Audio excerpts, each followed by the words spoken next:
सगळं मी करणार आहे. बापरे, दे मी तुला मदत करते. अगं समजा कसं व्यवस्थित चाललं होतं, आनंदात अगदी. एवढ्यात तुम्ही याला राक्षस तडमडला. आई, आता जाऊ दे ना तो विषय. जाऊ दे काय, दे अगं दे ना. तुला बस म्हटलं की नाही मी. बस. असं काय शिवा, आज तुझं लय पुण्य आहे.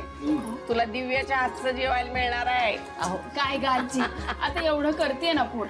अगं होय, म्हणूनच म्हणलं चल वाढायला घे आता. चल देते. चंदन, एवढा बदल कसा झाला हिच्यात? अगं हो, दिव्यामध्ये खरंच मतपरिवर्तन झालंय. नाही म्हणजे एवढ्या लवकर शक्य होईल हे मलाही वाटलं नव्हतं बरं का. या हे बघा, नुसती माफी मागून मी सुटू शकणार नाहीये हे मला माहिती. म्हणून हे छोटे छोटे प्रयत्न. आणि हे जेवण म्हणजे केलेला एक पश्चाताप असं समजा. बाकी स्वतःमध्ये सुधारणा मी करतीच आहे. आणि हे मात्र बरोबर आहे. नाही म्हणजे त्या निमित्ताने आमच्याही संसाराची गाडी जरा रुळावर येते. चला जेवायला घ्या आता. हे आई.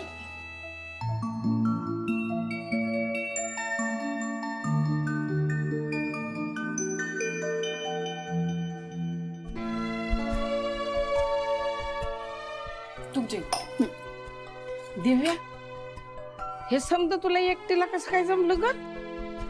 आई, अहो, सकाळपासून तिने मला किचन मध्ये पाय सुद्धा ठेवू दिला नाही. सगळं स्वतः केलंय. वा, लय भारी. चला सुरू करा जेवायला.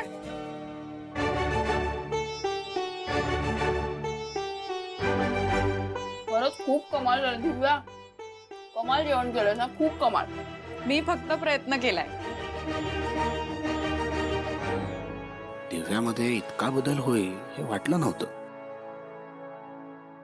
करा करा, छान कौतुक करा. मला हाच विश्वास मिळवायचा. आत्ता माझी दिशा बरोबर. आता बघा मी पुढे काय काय करते ते.